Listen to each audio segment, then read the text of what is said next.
Welcome. I thought I would take a couple minutes here to go over the professional development portfolio that you're working with because I've had a lot of students that have had some um, concerns, have maybe made this out to be a little bit more than it's meant to be. I do want you to know that if you go through this when you go through this assignment, you're kind of going through an assignment that's mirrored off the National Board Certification. So if that's something that you want to pursue, this gives you some practice and maybe even something to begin to write if you wanted to pursue the National Board Certification, which is always a good thing to do. But what I want you to make clear is I'll go over each of the entries soon. But one of the things you want to do is you want to have a conversation with, if you're not in your own classroom, with your classroom teacher.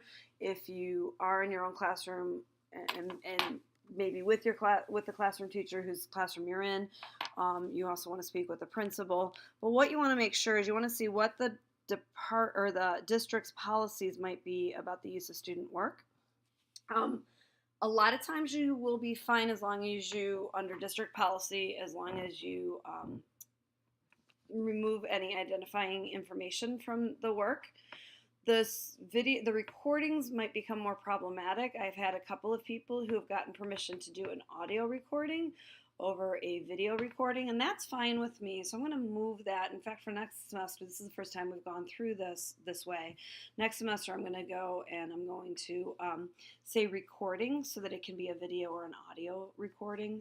But let's look at what you're going to do, okay? And some of you might find that when you go to upload some of this, it's going to be large files. So I really encourage you, if you haven't created a YouTube account, really encourage you to consider making a YouTube account, because then what you do is you can simply stream it onto the YouTube account, and then you can give the link, and it's so much easier for turning it in. You just have the link, and then you don't have to worry about any of those frustrations about whether or not the task stream, which is where you're going to upload this, whether or not the file is going to be too large for task stream, or if there's going to be any kind of conversion problems as they look at your file. So that's something that I want you to consider doing, is especially if you're doing a videotape, is think about whether or not it would make sense for you to upload it onto YouTube, okay?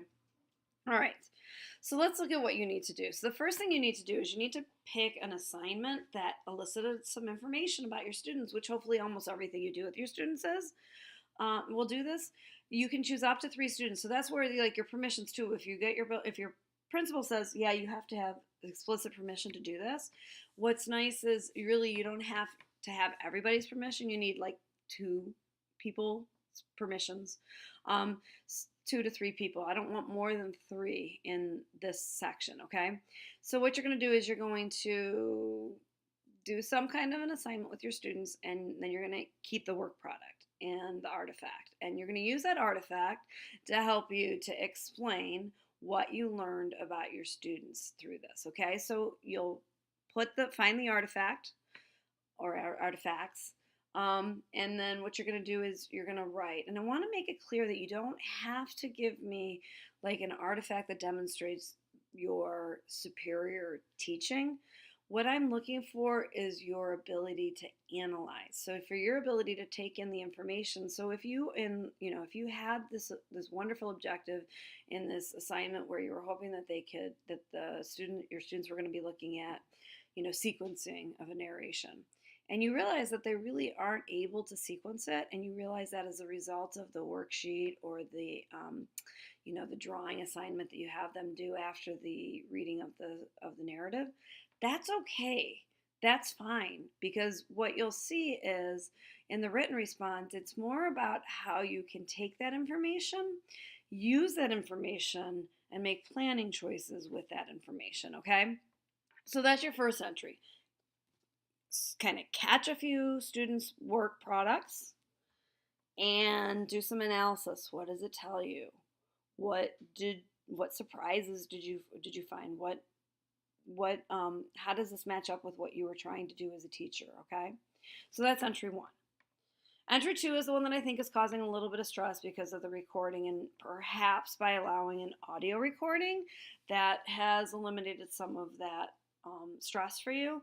So where it says video recording, you can go ahead and put recording of your teaching. But what we want is you'll very likely record an entire class period, but I only want 12 to 15 minutes. I mean, I could go even lower. I know some of you, if you're talking about doing, say, a guided reading session with first graders or kindergartners, you might even just take 10 minutes with that guided reading group, and that's okay. But what you want to do, you want to get a nice substantial portion. I would suggest that if you were going to do a guided reading group, you go ahead and you record every guided reading group and you find which one that you like, right? And so what you're going to do is you're going to find the section of the recording that really can demonstrate how you interact with your students, how you create a climate that's appropriate for literacy learning, and then the ways that your students are engaged in their learning, the ways that you try to make this more student focused. So again, you take that recording. If it's a video recording, I highly suggest, because those files become so large and they're easy to corrupt, I highly suggest that you take it, you do the recording, and then you move it into upload it onto YouTube, and you just give me the link. I think it's easier personally, but that's up to you. But what you're going to do then is you're going to write a reflection, and in the reflection, again, you're going to look at things that hopefully, this idea of reflective teaching practices, maybe even things that you didn't even notice when you were going through. Like maybe you didn't notice that one person in a group didn't respond, or maybe you didn't notice that in your large group instruction, the only people who answered were students, or the only people who answered were in the front of the room, or whatever it might be. Again, I don't want you to feel like this is necessarily, I'm not grading the teaching that I'm seeing.